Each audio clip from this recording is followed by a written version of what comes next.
अस्सलाम वालेकुम। क्या हाल है दोस्तों? उम्मीद है तमाम दोस्त अब आप खैरियत से होंगे। अच्छा, चूज़ों में एक जो सबसे ज़्यादा वायरल डिज़ीज़ आती है ना, वो ये इनको सांस का इशू आता है। अब ये आता क्यों है, इसकी कई सारी वजूहात हैं, और अगर आपने इसका प्रॉपरली नहीं करेंगे तो ये पूरे जो आपके फ्लॉक है उसमें शिफ्ट हो जाता है, सारे के सारे चूज़ों में। और ये चूज़ों की एक जानलेवा बीमारी है। मतलब जब भी ये इशू आपके चूज़ों में आ गया तो उनका जो बचना होता है वो बिल्कुल, उसके चांसेस बहुत कम होते हैं। तो आपने अव्वल तो ये है कि अभी ये देख रहे हैं, मैंने अभी इसे देखा है ना, तो इसे फ़ौरन से आपने अलग कर लेना है। अगर इस चूज़े में इस तरह का कोई इशू आ गया ना, सांस की बीमारी का, तो आपने फ़ौरन से उसको अलग कर लेना है बाकी चूज़ों से।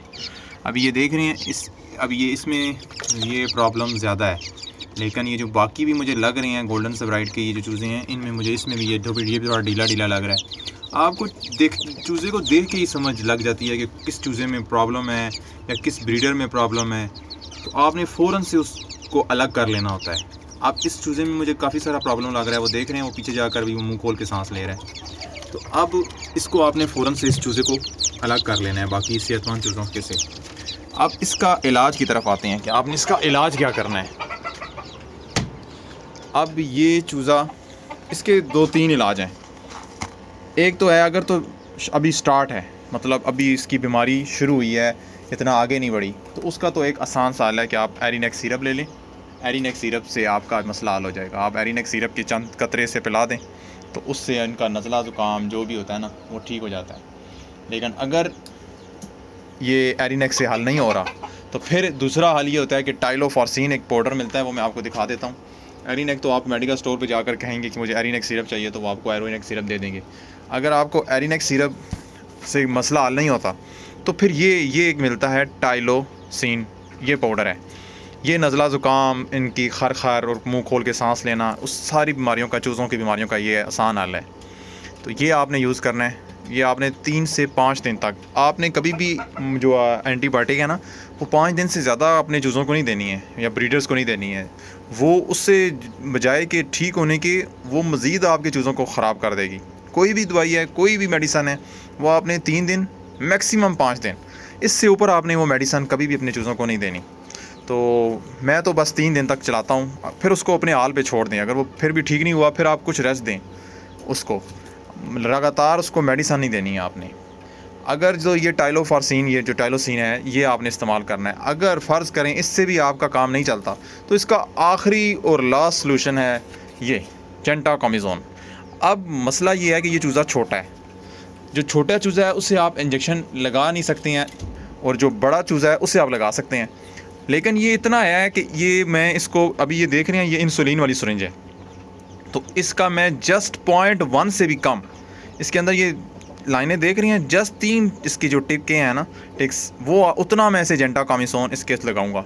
ये जेंटाकोमिज़ोन ऐसा जादुई इंजेक्शन है कि ये फ़ौरन से आराम लाता है, फ़ौरन से।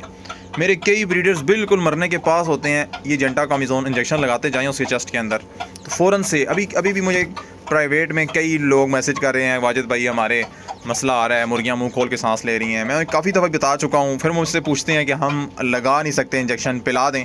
तो पिलाने का कोई फ़ायदा नहीं है, ये इंजेक्शन आपने लगाना ही है और उसकी चेस्ट में लगाना है। अगर आपका ब्रीडर है, मतलब उसके वज़न के हिसाब से लगाना है। अगर हैवी बफ है, मतलब ब्रीड हैवी बफ है, जो बड़ी ब्रीड होती है, तो उससे आप 0.3 लगा सकते हैं। लेकिन अगर आपकी ब्रीड सिल्की है, पॉलिश है, तो उससे आप 0.2 लगाएँ। और अगर आपका चूज़ा है, पट्ठा है 3-1 महीनों का, तो उसे 0.1 लगाएं। लेकिन ये आप चूज़ा उससे भी छोटा है, तो इसे मैं 0.1 से भी कम, जस्ट 1-2 जो है ना, जो ये निशान है, ये लगाऊंगा, बिल्कुल ज़रा सा उसकी चेस्ट में लगाऊंगा। तो इससे फ़ौरन से फाका होगा और फ़ौरन से इसका ये सांस लेना बहाल हो जाएगा और ये नॉर्मल सांस लेना शुरू कर देगा। तो ये थोड़ी सी चीज़ें हैं जो आपने इस्तेमाल करनी है। अव्वल ये है कि आपने इसको कभी भी, इस चूज़े को दूसरे चूज़ों में नहीं छोड़ना। अगर इसने पानी पिया जिस जगह पर और दूसरे चूज़ों ने भी पानी किया, तो फ़ौरन से ये सांस की बीमारी दूसरे चूज़ों में शिफ्ट हो जाएगी। तो आपने फ़ौरन से ऐसे चूज़े को अलग कर लेना है दूसरे चूज़ों के साथ। और ये सांस की बीमारी बड़ी जानलेवा बीमारी है। ये अगर आपके शेड में एक दफ़ा आ गई ना, तो इससे फिर आप मुश्किल ही आप बच पाएँ चूज़ें आपके। तो ये बस ये आखिरी मैंने आपको सलूशन बता दिए हैं, जो ये आप इस्तेमाल करके तो आप इस पर काबू पा सकते हैं। एक ये एरिनेक है, एरिनेक के बाद ये टाइलोसिन आता है, और आखिर में बिल्कुल लास्ट ये है जेंटाकोमिज़ोन। अगर आपका चूज़ा बहुत छोटा है, बिल्कुल मतलब हफ्ते का है, तो फिर आप उसे 4 से 5 कतरे इस जेंटा के पिला दें, उससे भी उसको फ़र्क पड़ जाएगा। तो बस ये एक छोटी सी वीडियो थी, मैंने कहा अपने दोस्तों भाइयों के साथ शेयर की जाए। तो अगर मज़ीद कोई भी आपका क्वेश्चन हो तो आप मुझे कमेंट सेक्शन में पूछ सकते हैं। नेक्स्ट वीडियो तक के लिए अल्लाह हाफ़िज़।